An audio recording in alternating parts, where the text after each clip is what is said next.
right, I think we're live. We are live. I can take my mask off. Hi, everybody. I'm Aphinity. Welcome to What is a Furry and Why You Are One. It's a bit of a clickbait title, I'm not going to lie, but I've been doing this exact panel since the first days of BronyCon. So it's been many years of running this event. This panel, I should say. This panel has involved such illustrious people as all kinds of, like, the chairs of Vancouver and the chairs of other pony conventions.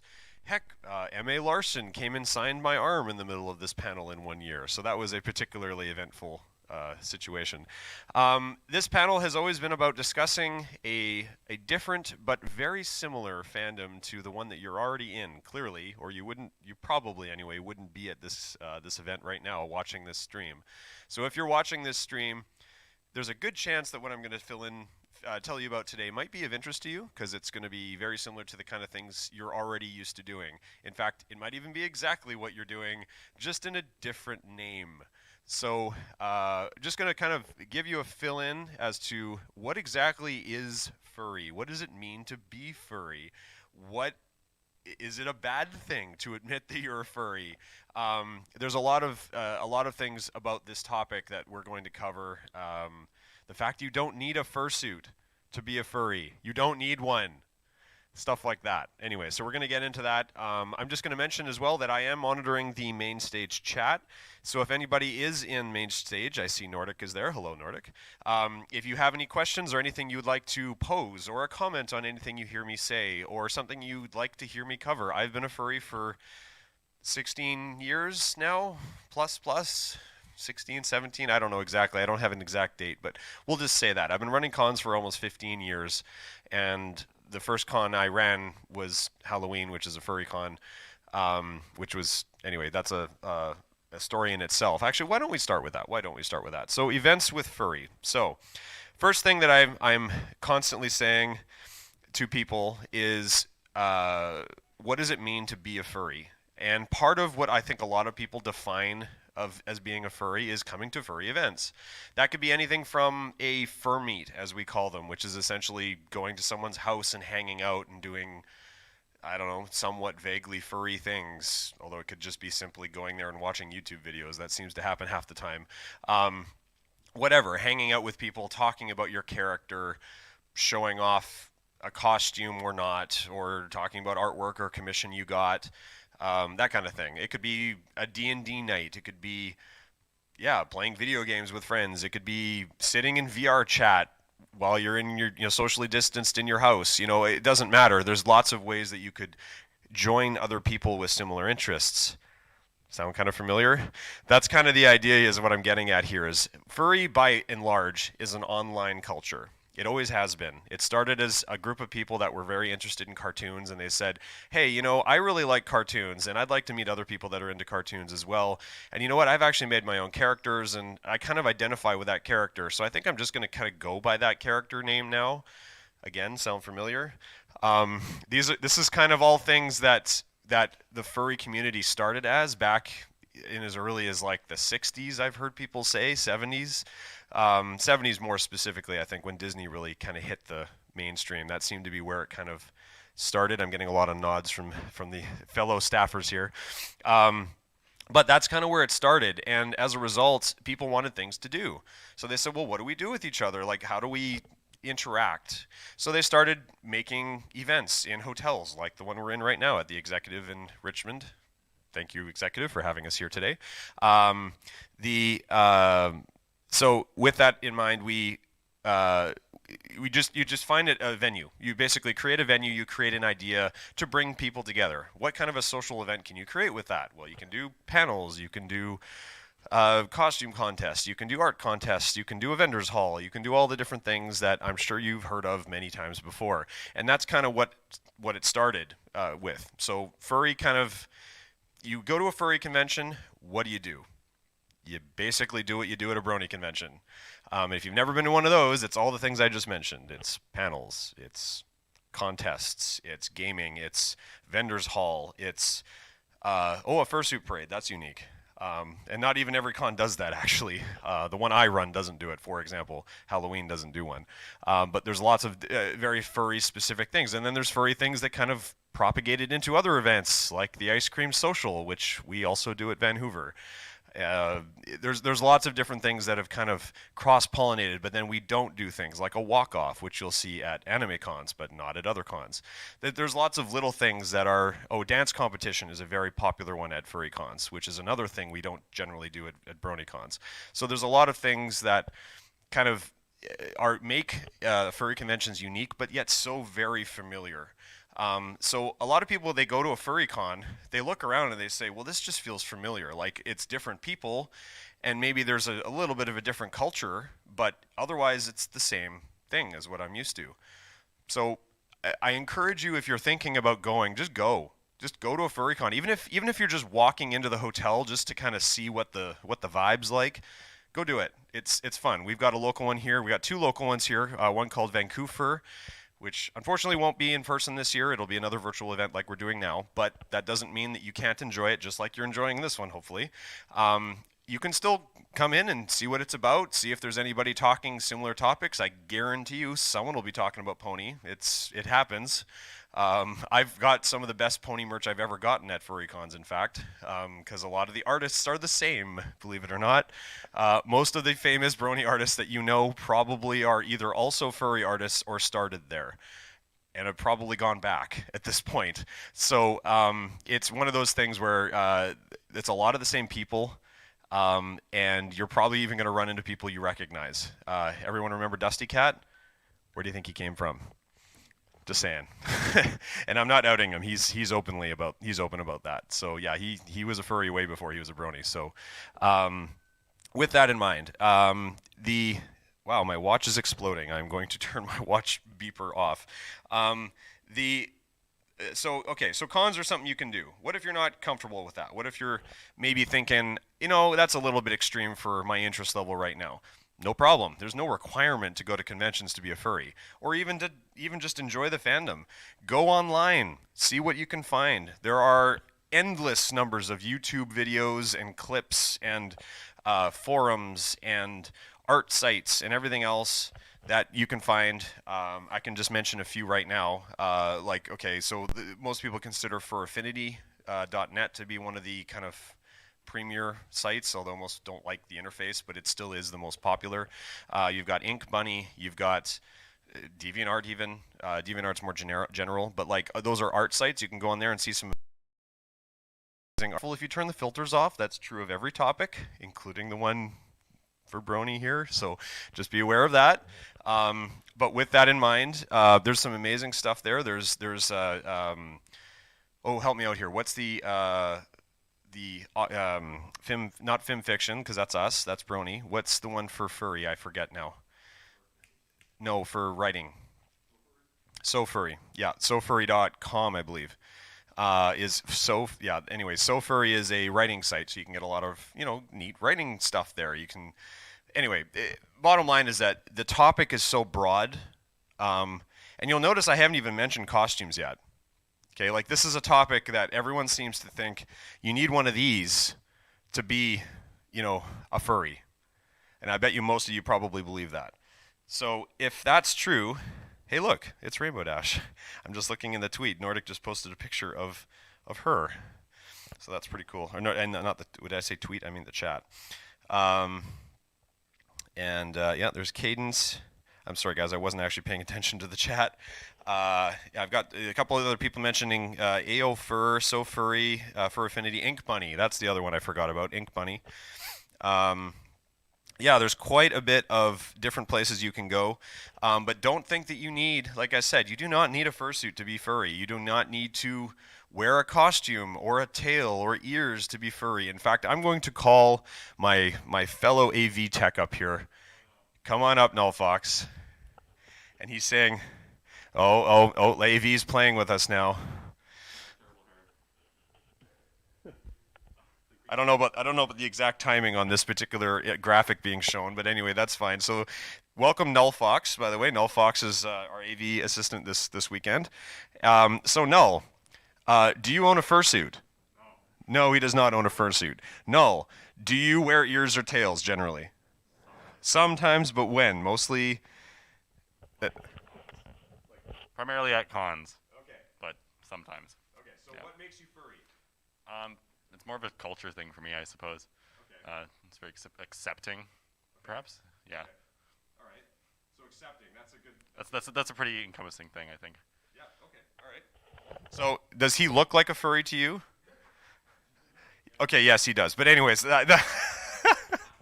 I guess the bottom line is that like you couldn't pick Null out on a street and say, "Oh, look at that furry walking by." You just say, "Why is that guy wearing a terrible hat?" But anyways, we give him a lot. Oh, he threw the hat at me. There we go. We give Null a lot of heck about his hat, but that's only because it's a trilby, and my girlfriend is very anti-trilby. So, anyways, with that said, you don't have to fit a particular a definition or mark to say that's a furry, because it seems like that's what a lot of people like to do. They say, well, you're a furry, you get into fursuit and you do adult terrible things in your fursuit. And I just have to go, okay, so have all you seen is the CSI episode and like Entourage and the Tyra Banks show? Is that your definition of what furry is what they told you?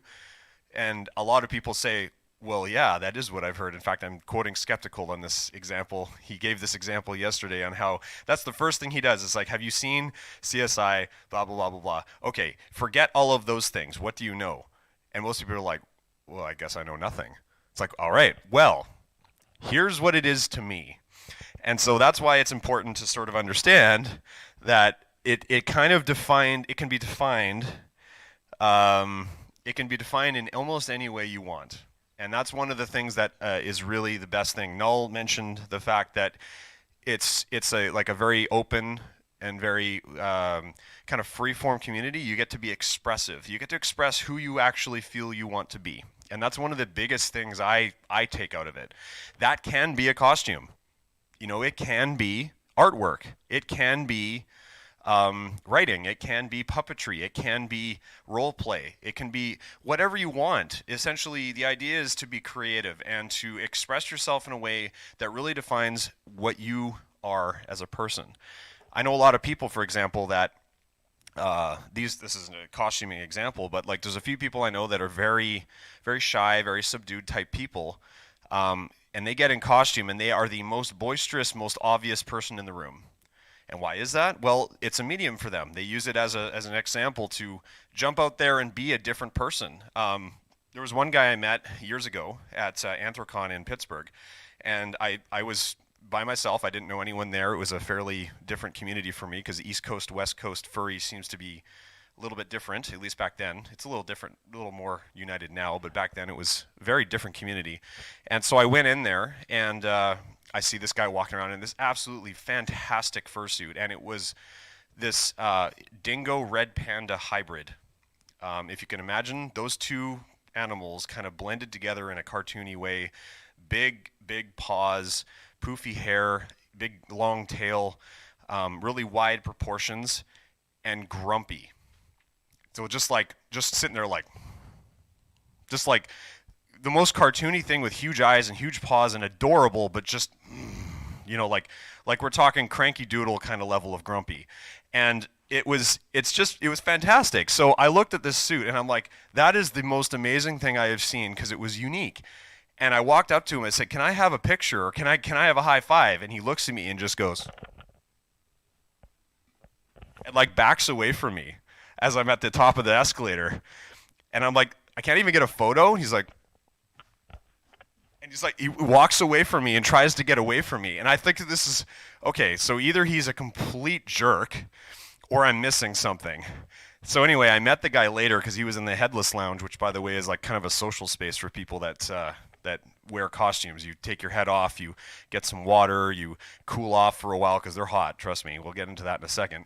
But so I got to meet him and I said, hey, so I noticed you completely ignored me earlier. Was that intentional? He goes, no, dude, my costume, he's grumpy. He doesn't want to be around people. He hates being hugged and everything else. And I said, so that's not just you? He goes, well, not really. I'm like, what do you mean? He goes, well, no, I would hug you if I was in a different character, but this one is grumpy, so he doesn't want to be around you. And I'm like, that's interesting. So you're wearing an adorable character intentionally and intentionally trying to stay away from people.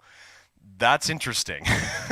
So that's just an example of like being a different you can be different characters. You don't have to be that happy-go-lucky, yay, I'm going to hug everyone and high-five everyone. It's no, this guy was intentionally snubbing people. Another good example. Okay, so I'll get into the cross-pollination here for a second. So that was just an example of one particular character. This is my character. His name's Ioko. He's named after Ioko Road here in Vancouver for those who are living in the area. And if you don't, it's a fairly well-known road. I didn't know at the time. I thought it was like a really cool, like native people's name, because a lot of the names around here are after the native people, and this was totally not. It's based on Imperial Oil Company, and I found that out later. But I was like, okay, whatever. I've already named him it, and I kind of like it either way. So, yeah, his name's Ioko. He's a husky. I don't have obviously the rest of his suit here, but he's got a lot of neat markings and this kind of thing, and he's got follow me eyes, which is a little hard to see with the lighting here, but the eyes actually do follow you no matter where you're looking. Really unique character. I use him for both furry events and charity events. He's actually, in fact, done more charity events than furry events at this point. So he gets out into the community a lot, and I love wearing him. The other one that I have that I wear a lot is Rainbow Dash, and I think most of you here will recognize the look of that character. Not exactly a traditional Rainbow Dash, but definitely one that I think still it's pretty obvious that who this character is. But my point here is that I can wear Rainbow Dash at a FurCon, same as I would wear her at a comic convention or a Brony convention. People know the character and they recognize the fact that it's a full body costume. I have a good friend who also has a Gilda fursuit, and we have gone to furry cons, brony cons, comic cons together, and the two of us together, even people who don't know the series know Rainbow Dash, and people who do know the series know the two, and it's such a dynamic that you don't get any other way. And it's hilarious because if you know Gilda is generally, at least historically, a bit of a grump and likes to play pranks on people. So Gilda used to go around and steal things and like try to get bits from people and like push people around, scare them when it wasn't doing a problem, but scare people like jumping out. And I remember that she did this at Everfree, and I just watched all the kids that were around because there was a lot of kids at Everfree. And he was intentionally scaring them, and they were running away, and they loved it because they're like, this character is exactly what I expected, and they're playing the role. Meanwhile, when I'm Rainbow Dash, I'm trying to keep Gilda from being that jerk. No, Gilda, that was wrong. Don't do that, and pushing her away and saying, no, I'm sorry for my friend, and then having her go around me and creating this sort of interaction. You think, oh, that's really cool. That's a really cool Brony experience. I'm like, well, now you know what a FurCon's like, because you can do it with any character you want. You can make your own character and make it be exactly that dynamic. Maybe you've got a friend who wants to be the jerk and you want to be the mitigator. That can totally be done. You can set up roles for yourself. That can either be online and role play, it could be with a costume. You can get an artist, commission an artist to say, I really want to show my friend doing this thing and me trying to stop him, or whatever. This is the kind of stuff that furry is about. So I'm just kind of illustrating an example that I thought might fit well with what a lot of people think about, which is, how do I take a character and make it my own while still involving myself in the fandom? So that's how you do it. You create something based on your interest. Maybe it's something that's you identify with. Maybe you're like, okay, like I, for example, used to be a dolphin trainer. Yes, believe it or not, I did many years ago. I very much identify with dolphins. That's why my name is Aphinity. Aphinity being a PH for affinity. So I'm a dolphin. I'm a fin. So that kind of became a thing for me many years ago. I connect with dolphins a lot. My main character is a dolphin. Yes, I do have a husky character named Ioko. I have a couple other characters as well. I'm sometimes Rainbow Dash as well, obviously. So you're not restricted to any one topic. And that allows you to kind of express yourself in any way you think you want to, which is why I like the fandom so much. So let's get on to the costume part a little bit more. I keep getting, people are posting more and more photos of Rainbow Dash in the chat. So East Coast furs drive like this, where West Coast furs drive like, okay, well anyways, I don't know where Mike was going with that one. Oh, is that a bot? That's a bot. Maybe it's not a bot. I'm very confused right now. Anyways, if you guys have any questions in the chat, by the way, main stage chat is actually where I'm paying attention mostly. So if you have any questions, I'll definitely be happy to answer them. One of the topics that a lot of people want to cover in this seems to be costume related, because a lot of people have never worn a costume like this. They don't know what it's like. And again, I'm going to stress the fact that most furries don't have a fursuit. Okay, there's no requirement to have one. Once again, you don't need to have a fursuit to consider yourself furry or to go to a furry event or go to a con and be accepted. They are very expensive, and that's one of the reasons you don't necessarily need to consider one. I was just quoted last week for a character that I think I want to get made, and I was quoted $8,200 Canadian for that character. I didn't realize what fursuits had gone up to. I paid significantly less than that for Ayoko. I paid significantly less than that used. I bought her used from a friend actually for Rainbow Dash. There are ways to get costumes, but they are very expensive. So that is the first thing you need to be aware of. And I have to remind everyone the same thing with any topic when it comes to this. Why are fursuits so expensive? All right. Number one, person who makes a fursuit typically has years and years of experience. And they got that experience by building things improperly or doing things for themselves, etc. So that experience is something that you need to pay for. How much is a person with experience in sewing and construction and artistry to make something like this? What is their time worth per hour, you would say? And I hear most people say, oh, I don't know, they should be making $40 or $50 an hour. I'm like, you know what? That sounds fair. I agree with you. That's a professional job with a clearly educated or experienced background. Well, how many hours do you think goes into a fursuit? Rough estimate, people have said, oh, I don't know, 10 hours. I'm like, 10 hours? Okay. I think these paws might have been 10 hours. What about the head? What do you think the head is? The head is the highest workmanship ever. Let's give Rainbow Dash an example here. Okay, Rainbow Dash was made by Phoenix Wolf. I did not make her. Phoenix Wolf is a professional fursuit maker. She makes lots of different characters. She made the first telephone. If you don't know the character, she's quite famous. You can see by her head shape, she looks an awful lot like an angel dragon, like telephone, because that's what Phoenix Wolf likes to make, pardon me. So, how many hours do you think went into this? This was manually sculpted. This is made of foam, like, the kind of foam that you have in like a mattress or whatever. It's like a big block, and you have to sculpt it into this. Okay, I can tell you as an example that most fursuit makers that I know spend upwards of 50 hours on a head, at minimum. And I've made one, so I know what it takes to make a head. It is not an easy process. So right there, 50 hours times $50. We're already at $2,500, and you haven't even made a bodysuit yet. And that's just if you're paying them what they're worth. Now you got to pay for materials. Now you got to pay for failure attempts. You got to pay for construction, buying, shipping. You got to pay for all the different things, and that's just the head. And most of the time, a head sells for a lot less than $2,500. Most of the time, not always. Some makers sell about that. It depends on the maker. But that gives you an idea on why fursuits go up to these crazy prices: $4,000, $5,000, $6,000, higher.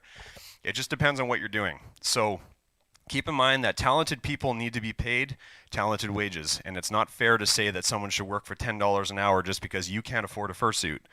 There's my PSA for you. Anyways, so with that in mind, do you need a fursuit? No. If you want one, where do you get one? Well, good question. That's probably a whole nother discussion that we could cover in any other way. Just like people, because I also collect custom pony plushies. Similar kind of argument. There's people that make them. They have usually commission queues. My suggestion is if you see someone that you really like the fursuit of and you're like, wow, I really like the look of that costume, find out who made it and then find their website or their DeviantArt or their Fur Affinity page or whatever they have. contact them and see if they have a queue or if you can potentially get on a waiting list for a commission. Just be aware of what it's going to cost, and it's probably going to take a year or more before you're going to see something, and it's going to be significantly more than that for some makers. Ayoko was made by One for All Studios, aka Scribble Fox, and his queue is now sitting somewhere in the neighborhood of 3 to 5 years at this point. It's 7 now? Okay, so there you go. Yeah, I'm not surprised. I've been waiting for a long time for my suit, although there's mixed reasons for that. But either way, I have another suit coming, and it's still taking a while, although I'm told it's getting close. We just have to wait for COVID to die down a bit. Anyways, so if that's the kind of thing you want, now you know kind of what to expect. If you've never worn one of these, this is the kind of thing where I normally would have someone come up and put on the head and talk about visibility and that kind of thing. Obviously, we can't really do that. Everyone in this room, I'm looking at everyone in this room, and I'm pretty sure everyone here has worn a fursuit before. Well, okay, one person hasn't, Shadow. But I'm not going to call him out on this one because COVID and everything else being a thing. I think we'll just leave it. We'll leave it without anyone putting this head on because this is a very tight-fitting unit. It's kind of like putting on a balaclava. It fits around your face and it hugs your face while you have it on. If I can just do this without. Hold on.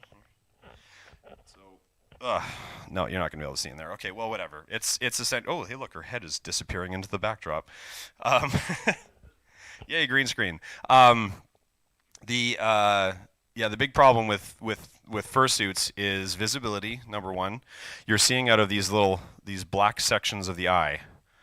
So in Ayoko, you actually see out of the entire eye down here. But on Rainbow Dash, the only place you see out of is the dark part of the eye, and the white parts actually are kind of ghosted. So you're seeing through a screen door that's in front of another screen door that's been painted black and spackled with white, and you have light shining on it. So that's kind of what you're dealing with. Your visibility is not fantastic, and it's very claustrophobic feeling for some people. So before you get a fursuit, my recommendation is put one on at least. Ideally, run around in one at maybe a convention or somewhere where you think you can do so safely. Someone's house can work too, fur meet, whatever. Anytime you can do this where we're not in a lockdown, or maybe you can borrow one for a couple weeks if someone's willing to lend you a spare suit. Some people have spare suits. I don't, but some people do. It's something I'd recommend doing because then you'll know if this is something you can do, because it does take a lot out of you. This is the equivalent of trying to run a marathon in a snowsuit. That is kind of how it feels. You are overheating constantly. You are sweating constantly, even if you don't sweat. I don't know anybody that doesn't sweat at all in a fursuit. Some people do very little. It just depends on their body. But yeah, but you can build a cooler. Nell was just yelling at. You can also, that one's not as commonly done though. Most of the time you just wear a nice Under Armour and there you go. That's something I could recommend if this is something you're interested in doing. Pick up a set of Under Armour, specifically the moisture wicking style. Otherwise, you're going to have a bad day. Do not buy the cotton stuff. That will not go well for you. It should be a polyester, and it's very tight fitting. If you buy that, you can basically borrow anyone's fursuit that has one, and they will feel much more comfortable with you doing so because all of the sweat, for the most part anyway, will stay in your Under Armour and only gets expressed out once you've gone past the point of soaking past that. So it avoids a lot of the sweat that gets on them, so that helps a lot. Yeah, so I won't cover costumes too much, but that is kind of the way I'd recommend getting started if that's the kind of topic you want to get into. But as I said before, that is not something you have to do. It just happens to be my passion in furry. I do love costuming. It is definitely the thing I love doing. I got into character performance very largely because of that. I now have done professional mascot gigs all over the place. I do consistent events throughout the year. It's been very depressing not being able to go out in costume, trust me, it sucks. I've found my outlet in VR chat now since then, so I get to go in fursuit in VR chat, which is kind of nice. But anyway, it's always been a big thing for me, and it's always been fun. And I just realized I was ignoring the chat all this time, and I apologize if anyone was trying to get my attention. I'm seeing talks about visibility. Yeah, 100 plus hours I'm seeing for a lot of discussions with making them. Yeah, so anyways, we'll keep going with that anyways. So yeah, character performance was a big part for me, and it really made it really took a topic that I really knew nothing about, and it became a passion very quickly because I realized then that I was very much into the idea of being a character. That could be both acting or whatever. Well, it is acting one way or the other. Whether you're doing it with voice or not is a totally different thing. People talk about voice actors, but they don't really mention the acting part of the voice acting. And character performance is just acting. It's just a different medium. So if you're an actor or you think that that's something you want to do, remember, you can act in multiple ways. It doesn't necessarily have to be with your voice or on a stage. And this has been an amazing outlet for me. I love it. And I like to think I'm decent at it, at least. I think I make people smile more often than not. Even if they're laughing at me, at least I gave them a laugh, right? And speaking of laughing, something that we get a lot these days as furries is laughter. Because a lot of people say, well, furry is a very cringy thing. It's very unusual, and it's got all these really bad labels with it, and it's an easy thing to make fun of. It's like hitting the broadside of a barn. And I'm not going to lie, you're not wrong. It absolutely is all of those things. But that's part of what makes it so fun. One of the things that I've learned in this fandom and many others, if you can't laugh at yourself, then what are you doing with your life? Because everyone has things that are silly and unusual. The whole point of being in an open and expressive fandom is being open to the idea that you are that unusual person that someone is claiming you are. And just basically saying, like, you're a furry. Yeah, what about it? Well, you dress in fursuits. Yeah, I do, all the time. Kids seem to love it. Oh, you're saying that you're all about kids? And I'm like, yeah, like my nephews and nieces and all the kids at the children's hospital I went to last month. Yeah, they really seem to enjoy it. Oh, well, but you're disgusting. Oh, well, I'm sorry you think that way. I don't know. I seem to like what I do a lot. But those kind of conversations, unfortunately, do happen. And it's all too common that people think that that's the only reason, that's the only kind of feedback that they get for being part of a fandom like furry. So a lot of people say, I'm not a furry. I'm a Zootopian, not a furry. I am into anime cat girls, but I do not like furry, no. I like My Little Pony, but I'm not a furry. I'm aware, but I'm not a furry. There's the where community. It's a different community. Now, I am not at all putting down any of those communities for their uniqueness from furry. What I am saying is that it seems as though people want to intentionally separate themselves from furry as if it's some kind of a demon spawn to stay away from. And that's the part that I take issue with. Because to me, what is furry? We'll go back to that in a second. We'll go back to that for a second here. What is it? Well, very simply put, furry is a place to express your interest in anthropomorphic animals. Bottom line. Whether you consider yourself a furry or not, you don't have to be a furry to enjoy furry. I mean, let's be honest here. Watching a talking pony, a talking horse, walk around and do human things and speak like a human, think like a human, in every way that we categorize a human's behavior, with a few exceptions, that is about as furry as you could possibly get, and that's the fandom we're all sitting here enjoying right now. So, with that in mind, making your own character based around it, that's the line I draw. I say, okay, if you have made an OC character, to me, you're a furry. And the reason I say that is because furry is specifically an interest in anthropomorphic animals to the point, in my opinion, where you've made a character based around it. So now you've actually made a personal connection, so much so that you identify as a part of your interest. So that to me is exactly what furry is all about. So why does that have to be such a bad thing?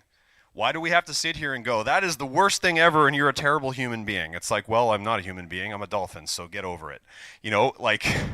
So it's one of those things where you have to be open to the idea that you are a different person for liking something other than watching hockey and sports and football and drinking beer every Friday and Saturday till you pass out. Because unfortunately, that is the stereotype for someone of my age and demographic. I apparently am supposed to go to pubs and do nothing but that all day, and I'm supposed to talk about how much I need to get away from my woman and all these other things, and that is what the Canadian stereotypical white cis male is supposed to be doing in my age and my demographic. Whereas I sit at home in a given day and talk with friends online. I go out and run around in a rainbow dash, rainbow pony costume or a husky with friends and go to charity events and help run conventions and get artwork and fly drones and whatever else I do. I am a very counterculture type person, but I don't pretend I'm not. Doesn't mean I can't fit in with the group that isn't, but it means that when I am identifying myself, I have no problem saying that, hey, I am not the stereotype. Okay, I am not that person on the postcard. I am not the normal setting on the washing machine. Okay, I am the spin cycle. I am the weird one. Okay, so that's the analogy where you have to be open to the idea that being different is actually a celebrated part of being a unique person. And being an interesting person, because I can tell you that all the people I mentioned to start, watching sports and drinking beer is not going to win you any kind of accolades from people, other than all the other people doing the exact same thing as you. Well, all I can tell you is that I have felt more open and more expressed in terms of who I am since I joined the furry fandom than I have in my life. I joined Brony after that. Brony is a great fandom. I love the Brony fandom. Why the heck would I have founded this event after the last one folded if I didn't believe that? I could have just said, no, come to the furry events. No, this is a unique fandom. Don't get me wrong. I'm not trying to say that Brony doesn't have something unique from furry. Okay, it does, absolutely. Just like anime does, just like the Star Wars fandom and Star Trek fandoms and whatever, every fandom out there, Zootopian fandoms, have their unique side to them that make them distinct. That doesn't mean that they aren't what they are. What I am saying is you can have that distinction while still being part of a bigger group. And that's what I'm trying to open everyone's mind to, the idea of here. So, being weird is being free. I love that statement. Switch Pony just made a great statement saying being weird is being free. It is. It is very freeing. I also had another question, actually, and I'm seeing a few questions coming in here. The one I just saw here was, are fursuits difficult to clean? I think I nailed the previous topic, so I'm going to go on from that. And I'm going to say, okay, are they difficult to clean? Well, that's a good question. Yes, they are difficult to clean, and no. Cleaning the head is difficult because you can't really soak this in water very well, or you're going to damage the foam on the inside, because a lot of the time the foam is made of a biodegradable latex foam, unfortunately, because a lot of makers use that. This one is, for example. That means that if it gets too much water in it, it will not only trap the water, but it will actually create mold and organics inside of there and destroy it very quickly. So when you're wearing it, generally that's not a problem, but if you're going to soak it in water, it will be. So you have to surface wash the head. That means that most of the time the head is, strangely enough, the dirtiest part on the fursuit, because your bodysuit, if you have one, some people just have a head and tail and paws and so forth. That's fine. You can do that. It's called a partial, by the way.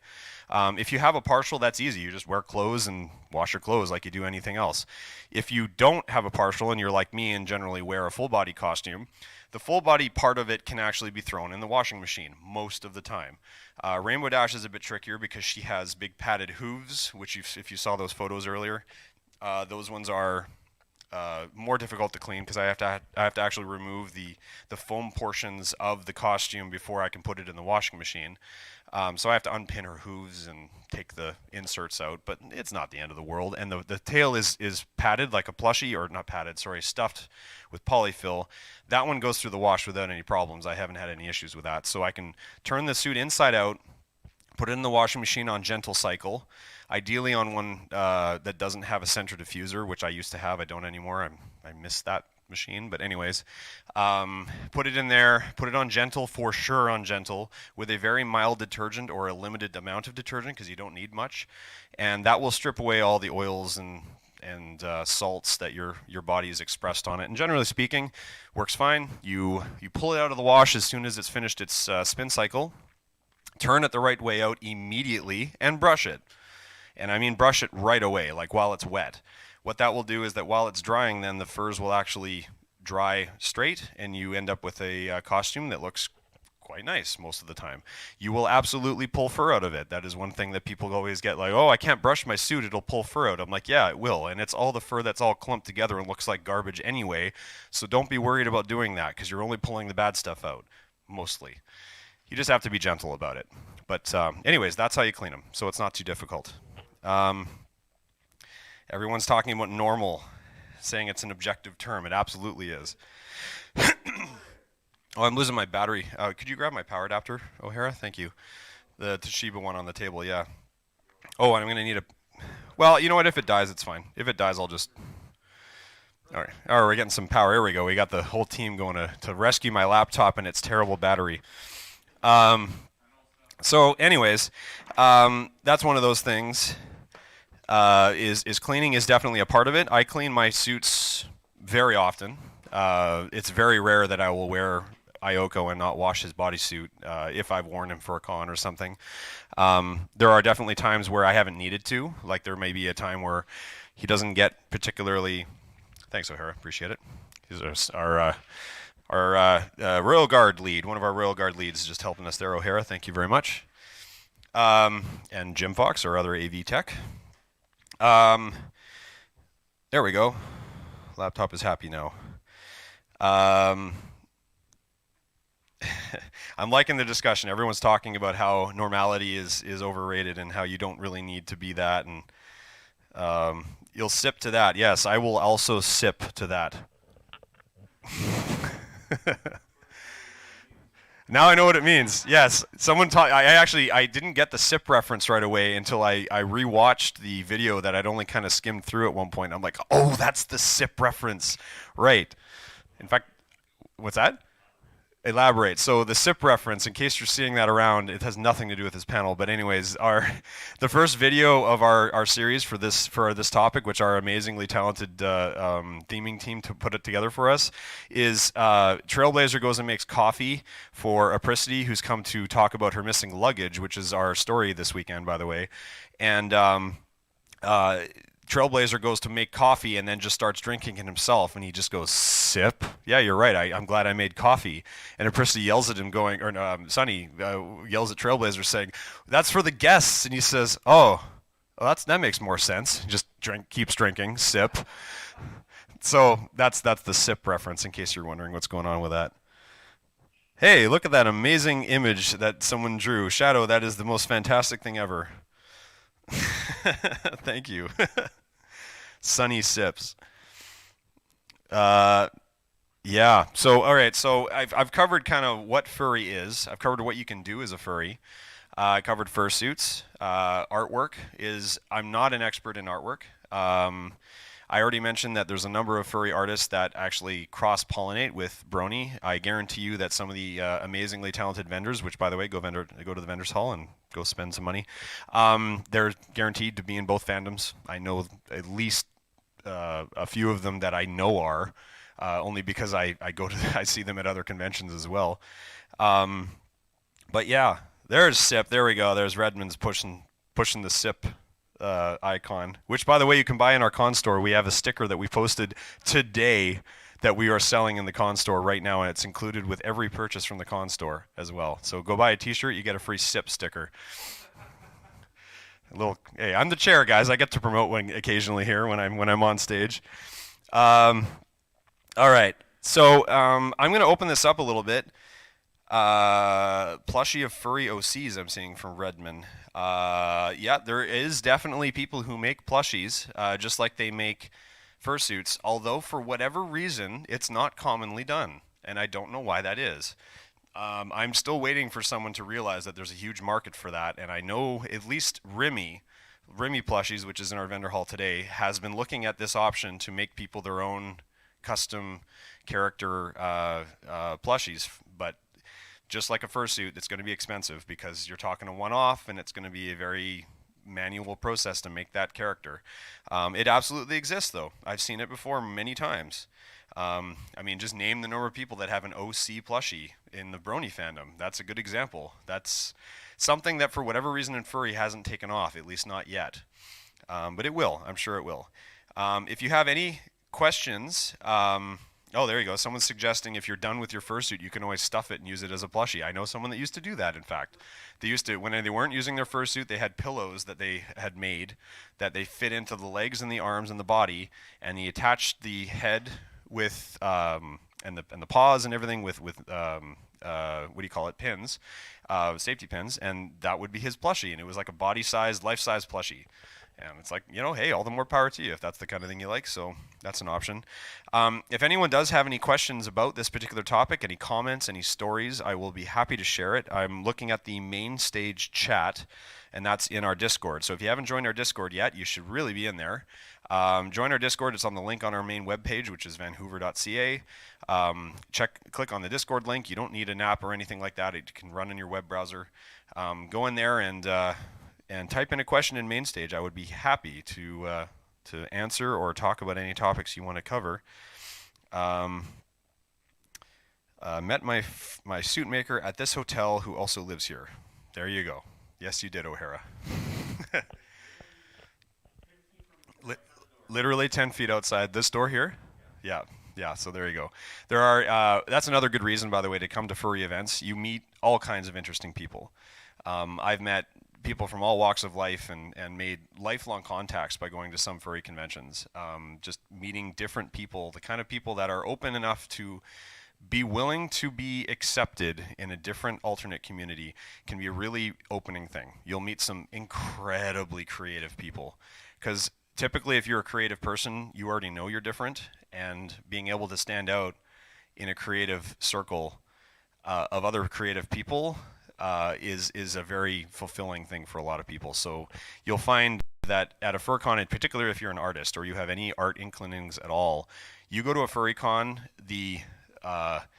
I don't know how to call it, but the artist jams, a lot of the times they call it that, they will extend past the convention by a significant margin. In fact, you almost always find the artists gathering wherever they can to just sit around and draw stuff together. And anyone who's been to a FurCon knows exactly what I'm talking about. There will be just a sea of artists just drawing whatever. Yeah, so Nose is saying that the last VF, there was artists just all the way through the hallway. They're just everywhere because at the time there was no specific spot for them to go. The room had closed or whatever happened. There's a lot of cons that actually have just an art room that just is always an art room.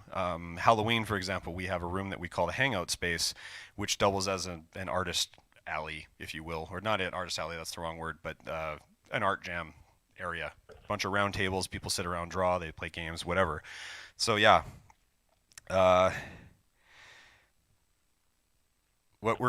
seeing some comments on 18 plus. What are we talking about here? Oh, SIP trunking. That's a totally different discussion, and you have to be an IT nerd like me to understand what that means. Yeah, that's a telephony type discussion, but anyways, we're not going to get into that. Yeah, O'Hara's just saying that being a furry and a brony introduced me to a community, a huge community that accepted me for who I am, just outright gave me a family for the first time ever. See, that is not uncommon. I have heard that a number of times, O'Hara. I appreciate you sharing. That is something that happens a lot where people feel disconnected from the people around them.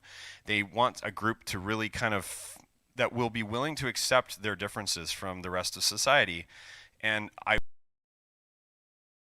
on for that. I'm not going to say that it doesn't have its problems with lack of acceptance occasionally. That definitely does happen. But it's like any large community, you're going to get good and you're going to get bad. And I would say very largely, the furry community is incredibly accepting of pretty well everything. And also quite often the first to condone the really bad, or not condone, to not dismiss, I'm looking for the right word here, to strike down the really negative people. Very, very often, and I applaud that because I myself have been caught in some bad situations with people that I didn't realize were as bad as they were, and it took being called out on that to realize that wow, I really was blind to the fact that there are bad people out there, and sometimes being open to the idea that there are bad people means you're not only seeing the good, but you're also seeing the bad, and it's important to see that too, because unfortunately we do have some bad people in this world. So, but being yourself is huge, and being who you really are and being true to yourself will always mean that you will be the happiest you can be, at least in my experience. So that's one of the reasons I like it so much. Vanilla's giving some discussions about called tech bombing, where you find a word that's related to a tech item, and okay, we'll just leave that alone. Shadow says, we remember every pony we love and tolerate. If we don't like furry, you're not a true brony. Oh, wow, that's almost like a Christian statement right there. It's like God says loves everyone. Well, Celestia says we love everyone too, and love and tolerate. It's like, well, yeah, that's true. I really hope that people aren't still fostering this whole anti-furry thing in the brony community. I know that there's a number of people who don't like it, and that's fair. I'm not going to tell you need to like something. I just hope that you understand that what you dislike might not actually be furry. It might be something specific that you've seen that happened to be categorized as furry by some people. And I think it's important to understand that there is no one definition for this fandom. You cannot say that a furry is a fursuiter.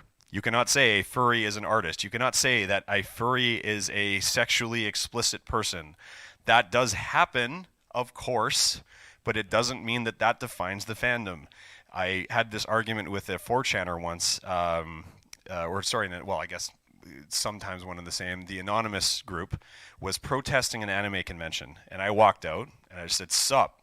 He's like, "Sup with you? Not much." And I'm like, "I don't know, just wondering why this." That was at an anime convention at the time I was, and I said, "I don't know what this convention's about. It's very different than what I'm used to." And this guy's wearing the Guy Fawkes, wearing the Guy Fawkes mask along with everyone else, and they got signs and they're protesting the convention because it's unusual. And so I thought, this is just too perfect. I have to go see what he says. So anyway, so I walk up and I said, "It's just different than what I'm used to." He says, "Well, what are you used to?" I said, "Well, I'm a furry." And he just goes like this. He starts backing away. All of them do. I was like, "Oh, better back up. That's totally changed who I am now." And he says, "Well, yeah." And I'm like, "All right, why?" He says, "Well, you yiff." And I said, "Oh, you mean I have sex with my girlfriend?" "Yeah, I do that occasionally. Is that a problem?" And he says, "Well, no, that's all right, but like you," I'm like, "Okay, well then what is it?" He says, "Well, you get in like costumes and do that." And I'm like, "Well, some people do. I don't, but it's not really my thing." He says, "Well, but it's just weird, man. That's a weird, why would you associate with that?" And I said, "Because it's fun. I don't know. What are you doing here in a freaking Guy Fawkes mask in front of an anime convention?" He says, "Well, this is just deviant and strange. That's why we're sitting here." I said, "Well, then what are you doing here?" He said, "Well, we're protesting it." I said, "Well, that doesn't sound all that different than what I do. You're just doing different things for different reasons." And he says, "Yeah, but it's just what you do is just completely out of the ordinary." And I said, "All right, well, what I do is I run around in a costume. I make people smile. You see that costume over there?" And there was a person walking by, a good friend of mine, who has named Ceres, by the way, who has a suit that looks similar to this because he's made by the same maker, but he's a wolf, and so it's a really good-looking suit. And I pointed him out. I said, "See that guy over there?" He's like, "Yeah." I'm like, my costume looks actually very similar to his. And he's like, "Wow, that's actually a really cool looking costume. Where'd you get that?" And I'm like, "Well, that's just it. They're custom made for us." He goes, "Wow, okay." And I'm like, and so we run around, and he says, well, what about all these weirdos on the internet?" And I said, "Okay, well, are you telling me that in your group of people there aren't weirdos too?" He's like, "Oh yeah, man, you have no idea. It's ridiculous." And I said, "Okay, so can you accept that maybe there's some weird furries out there that it gets the spotlight all the time because they're the ones going, 'Hey, film me in front of the camera'?" And it's like, oh, that actually makes a lot of sense. And I'm like, well, that's what we deal with, so welcome to our world, you know? Anyway, it's been nice talking to you. And he's like, "Yeah, you know what? You've changed my opinion of furry." I'm like, "Cool, have a good one." And I walked away. And there was more than a few people that were also nodding with him. And I'm like, all right, win, you know? Because sometimes it takes just giving people perspective before they understand what it is. I should mention that this happens almost every day in VR chat too. If you're in VR chat and you go into a furry server, you have nothing but people coming in, usually 12-year-olds, coming in looking for something to make fun of, and they realize that furry is something that they're allowed to make fun of. So they run in there and they're like, "You're a furry, you're weird, and why would you do that?" And they always come in, they always say, "I have a question for you. How do I tell my dad that I really like animals in a bad way?" Or some stupid question like that. And you're just looking at them like, do your parents know what they bought your VR headset to do? Like, do they know that you're spending all this time doing this instead of, actually being productive with your life? I hope they're proud, like, but it just seems to be such a common thing where people are like, "Oh, furry's weird. I'm going to come and make fun of these people." Brony, if you're a brony, and I hope you are if you're watching this, you know exactly what I'm talking about with that too. Funny enough, I've had a harder time admitting I'm brony than I ever have admitting I'm furry. And that's a weird thing to say because, like, My Little Pony's known quite well. But that's the other thing that I like to say about this is like, okay, so if you know what furry is, or if you know what brony is, what is furry? And if someone says, "Oh, it's this thing that's really weird and it's this counterculture that's got a lot of adult side to it," well, that's just something they heard. It isn't something they know. So you can quickly refute that and say, "No, that's not what it is. Here's what it is." Whereas My Little Pony is a little kids show, and no matter what you say to them, they're always going to see My Little Pony as a kids show for little girls, and you're an adult male watching My Little Pony. That's a harder one to fight, to me. But it's also accepted. So now you can understand why admitting that you're furry might not be the hardest thing to explain to people, or even to admit to yourself. And I think I'm going to end on that note. So anyways, with that said, thank you everyone for coming. I hope you enjoyed this. My name's Aphinity, and I really appreciate you coming here. If you have any more questions, I'll be hanging out in the main stage chat. Feel free to just @Aphinity or anything like that if you want to get my attention. I'm a little busy these days, but you're welcome to do that. I am also on Twitter, which is Dolphin Affinity. You can find me on most other places. Telegram is @Aphinity. I'm also on Discord @Aphinity8167. So add me, talk to me. I'm always happy to talk to you. Thanks for joining us, and we'll see you later. Have a good one.